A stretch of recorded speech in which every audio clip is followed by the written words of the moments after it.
안녕하세요 여러분. 금요일 아침 성승미소입니다. 목요일도 꾸물꾸물 주말을 맞이하는 여러분들의 기분이 그렇게 썩 좋을 것 같지는 않습니다. 하지만 결국 좋은 일은 오고 말 것이다. 그런 기대로 우리가 하루하루를 살아가죠. 원래 미래는 알고 가는 게 아니죠. 믿고 가는 겁니다. 여러분도 같이 결국 인간은 그 어떤 문제든 해결하고 극복하고 넘어간다. 그 사실만 기억하셨으면 좋겠습니다. 어제 한국은행이 기준금리 동결을 발표했습니다. 그래서 오늘 제목은 좀 심한 얘기를 하고 싶었는데 편집자가 어떻게 편집했을지 모르겠습니다. 한국은행 너희들 뭐하는 곳이냐? 이렇게 묻고 싶습니다. 한국은행이 아니고 금융통화위원이라고요? 예, 맞습니다. 금융통화위원회에서 기준금리를 결정을 합니다. 하지만 한국은행에서 기준금리를 인하하겠다고 마음먹으면 통화위원들을 충분히 설득할 수 있는 구조죠. 그런 면에서 한국은행 오늘 욕 좀 먹어도 싸다. 이 얘기 좀 해야 되겠습니다. 자본주의 경제 시스템의 핵심은 신용화폐 시스템이죠. 물론 사회주의를 표방하는 중국이나 베트남조차도 현재 돈은 신용화폐 시스템을 씁니다. 과거의 근본이나 은본이가 아니죠. 오로지 신용화폐 시스템. 신용이 무엇입니까? 빚이죠. 누군가가 빚을 많이 내야 돈이 늘어난다. 돈이 늘어나야 경제가 좋아진다. 이게 자본주의 핵심 시스템이다 말씀드릴 수 있습니다. 신용화폐 시스템은 그렇다면 부채를 여러분은 어디에서 돈을 빌리죠? 예, 시중은행에서 빌립니다. 여러분들이 적금 들고 대출하는 그곳 시중은행에서 신용창조를 하는 그 기반 하에 신용화폐 시스템이 운영되는데요. 신용창조, 빚입니다. 빚. 대출을 얘기합니다. 대출. 그래서 여러분들 지갑, 한국에 퍼져 있는 그 많은 돈들은 누군가가 빌린 돈이다. 그게 신용화폐 시스템이죠.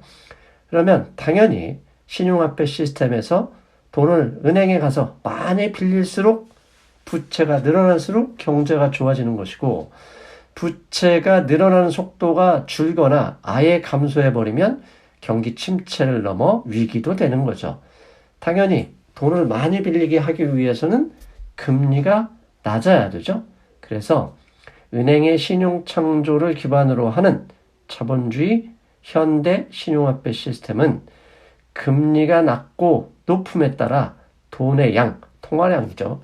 늘고 줄고 한다. 즉 금리가 낮으면 경제 성장률에 어느 정도 영향을 줄 수 있는 거죠. 즉 현재처럼 그것 때문에 온통 날리고 내수가 줄어들고 소비가 감소하고 그로 인해서 기업 투자가 지체될 때 경제 성장률은 떨어지니 당연히 그걸 막아내기 위해서라도 반대로 돌리기 위해서라도 금리 인하가 필요하다는 얘기죠.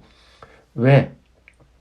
통화량이 늘어나야 경제가 좋아지고 반대로 늘어나지 못하거나 줄어들면 나빠지기 때문입니다. 그렇다면 한국은행이 금리를 목요일에 동결했던 이유는 무엇이냐? 더 이상 경제가 나빠질 것 같지 않거나 아직 좋다고 판단하는 것이죠. 적어도 금융통화위원회에 참가한 사람들과 한국은행 총재는 현재 상황에서 금리를 인하할 이유가 없어. 왜? 경제가 그렇게 나쁘지 않아. 앞으로 한 달 이내에 앞으로 얼마 기간 동안 경제가 그렇게 침체될 가능성이 없어라고 판단하기 때문에 동결을 했다. 그러면 인정하겠습니다. 그런데요. 같은 날 한국은행이 올해 경제성장률 전망치를 2.1%, 기존의 2.3% 성장률에서 0.2%를 내렸다고 합니다. 이게 각기 다른 날에 일어나는 게 아니에요. 같은 날 경제성장률 전망치를 하향하고 금리는 동결했다. 요즘 웃을 일이 별로 없죠. 그래서 개그 콘서트 하나요? 한국은행? 한국은행의 존재 이유가 뭡니까? 경제가 나빠질 것 같다. 그러면 적극적인 통화 정책을 통해서 성장률을 제고해야 되고, 과열이 될 것 같다 그러면 인상하거나 하향하지 않는 것에서 조절을 할 수 있는 게 한국은행의 막강한 권력 아니겠습니까? 그런데 이것을 모르는 것일까요? 까먹은 것일까요? 궁금합니다. 그렇다면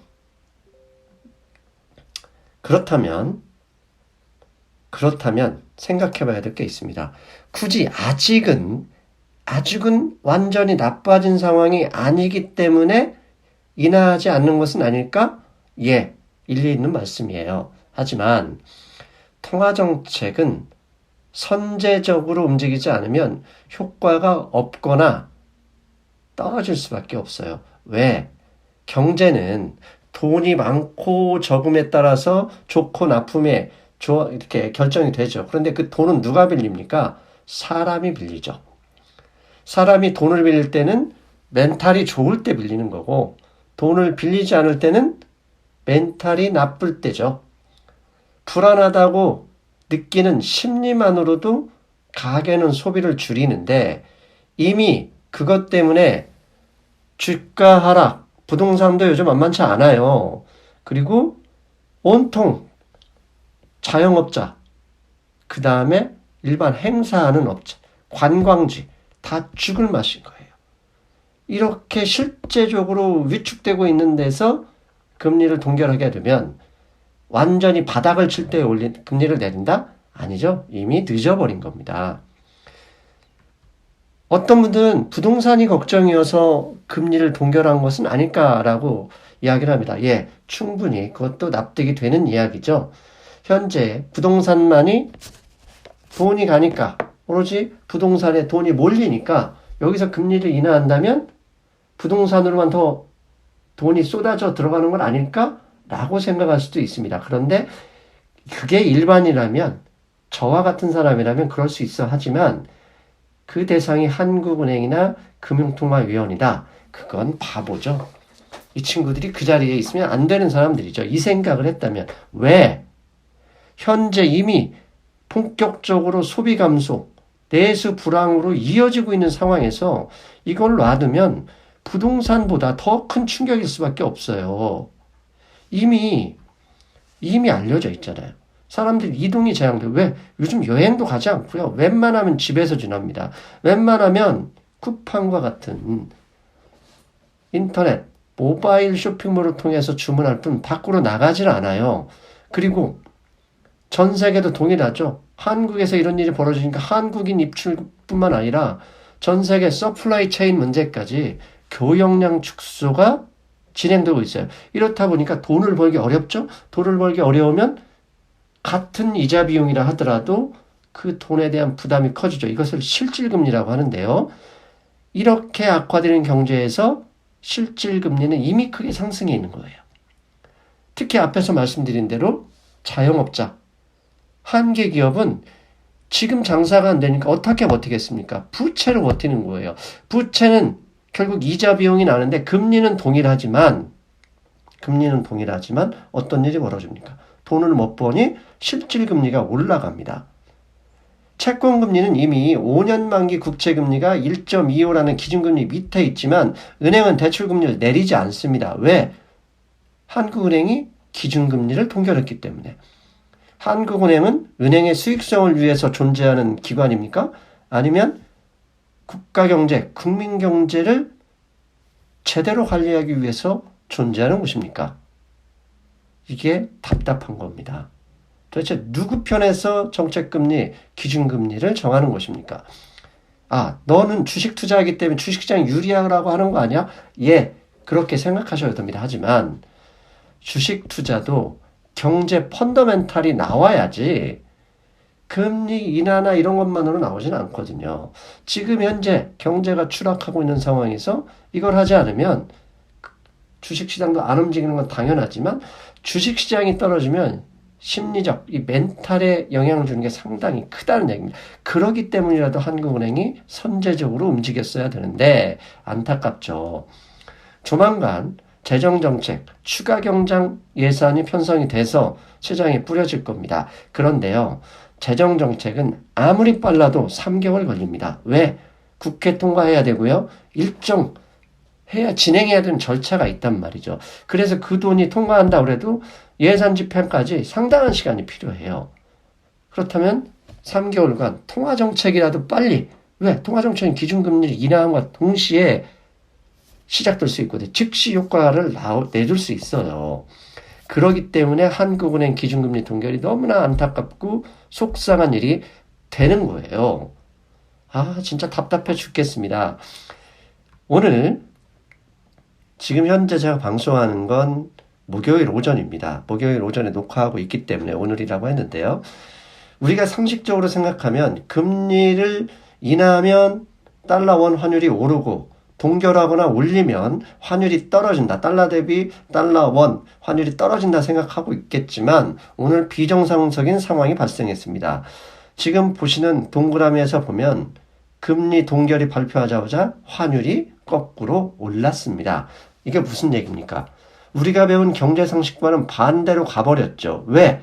현재 상황은 비정상적인 위기 상황이라는 것을 시장이 이미 느끼고 있다는 얘기입니다. 이게 무슨 얘기냐면 금리를 동결했는데도 불구하고 환율이 상승한 이유를 살펴보면 첫째, 지금 현재 한국의 경제 변수들, 내부 변수와 외부 변수가 다 안 좋기 때문에 성장률 하향을 웬만한 외국 투자기관들이 얘기하고 있어요. 심지어 한국은행 자신의 입으로도 0.2% 성장률 전망치를 낮췄는데도 불구하고 금리를 안 했다. 그럼 실망하죠. 그럼 어떻게 됩니까? 경제가 안 좋아질 것 같은데 외국 돈이 뭐하러 한국에 있겠습니까? 좀 더 나아질 수 있는 나라로 떠나는 거죠. 성장률 회복의 가능성이 높은 나라로 자본이 빠져나가니 저렇게 환율이 상승한다는 얘기입니다. 이게 지금 남의 나라를 비교해서는 안 되지만 미국 트럼프 대통령 오늘 기자회견을 했죠. 이름을 말할 수 없는 그것 때문에 걱정돼서 기자회견을 했는데요. 자, 그 얘기는 잠시 뒤에 하고요. 안타까운 게 뭐냐. 미국의 트럼프 대통령처럼 경제 중심으로 사고하는 그런 뒤꿈치라도 따라갈 수 있는 정치인은 없는 것인가. 한국은행 독립성을 훼손하라는 얘기가 아닙니다. 간섭하라는 게 아니라 압박하는 것은 현대 자본주의, 현대 정치 제도, 현재 국가기관 제도에 당연한 겁니다. 근데 더 열받는 건 트럼프 대통령이야 시스템이고 뭐고 그냥 혼자 막 독주하는 분이니까 그렇다 쳐도 우리 대통령이 하게 되면 조중동이 가만히 있지 않을 수 있어요. 그렇다면 대통령 주변에 계신 경제 참모도 누군가는 욕먹을 각오하고라도 나서서 하늘을 좀 압박해 줘야 되는데 단 한 명도 없어요. 도대체 이런 사람들 진짜 이거 믿어도 되는 겁니까? 진짜 그렇게 사람이 없는 겁니까? 정말 답답해서 그렇습니다. 아이고 답답합니다. 한국은행의 독주가 아무리 시스템적으로 독립성이 보장된다 하더라도 견제와 균형이라는 민주주의의 원리에는 압박하는 정도는 상관이 없다는 얘기입니다. 욕먹을 각오하고 나서서 트럼프 대통령처럼 강하게 압박하는 그런 정치인 정말 기대합니다. 기대하지 말라고요? 그래도 해야죠. 어떻게 하겠습니까? 마지막으로 트럼프 대통령이 목요일 아침 8시 좀 넘어서 긴급 기자회견을 했습니다. 그것 걱정하지 말라는 얘기죠. 그런데 정치인이 나타나서 펀더멘털에 문제가 없다라고 주장할 때는 시장이 그대로 받아들이지 않죠. 시장은 펀더멘털에 문제가 없으면 문제가 없다는 얘기도 안 할 텐데 문제가 있으니 없다고 하겠지라고 여깁니다. 그러나 최근 며칠 동안 한 5일 연속으로 미국 증시가 많이 빠졌죠. 빠졌기 때문에 대통령이 갑자기 나서서 문제 없다라고 이야기한 것이 아니더라도 한 하루 이틀 정도는 소강 상태로 진입할 수는 있을 것입니다. 하지만 제가 어제 방송에서 말씀드렸죠. 미국 전 지역으로 퍼져나가는 것은 막을 방법이 없어요. 트럼프 대통령 기자회견 도중에도 원인을 알 수 없는, 추정할 수 없는 환자가 발표가 돼서 증시가 많이 빠졌죠. 예, 증시는 차라리 이렇게 문제없어라고 얘기하는 불확실성을 커지게 하는 것보다 차라리 한국처럼 검진 대상자 수를 확대해서 확 까발리는 것이 좋을 수도 있다. 왜? 그렇게 한 다음에 적극적으로 대통령이 나서서 중앙은행 압박하고 재정정책을 쏟아부어서 중국처럼 경제를 되돌리려고 하는 그런 노력이 더 중요할 수도 있기 때문이죠. 여러분, 오늘은 한국은행 쌍욕을 하고 싶었는데 좀 참았습니다. 왜냐면 상승미소가 그렇게 막 나가면 안 되겠죠? 아무튼 오늘도 여러분 힘 있는 하루 되시고요. 지금은 건강이 최우선이죠. 마스크 꼭 하시고 화장실에 다녀와서 손을 깨끗이 씻는 상승미소 유튜브 시청자가 되시길 기대하겠습니다. 여러분 일요일 금융시장 브리핑에서 뵙겠습니다. 안녕.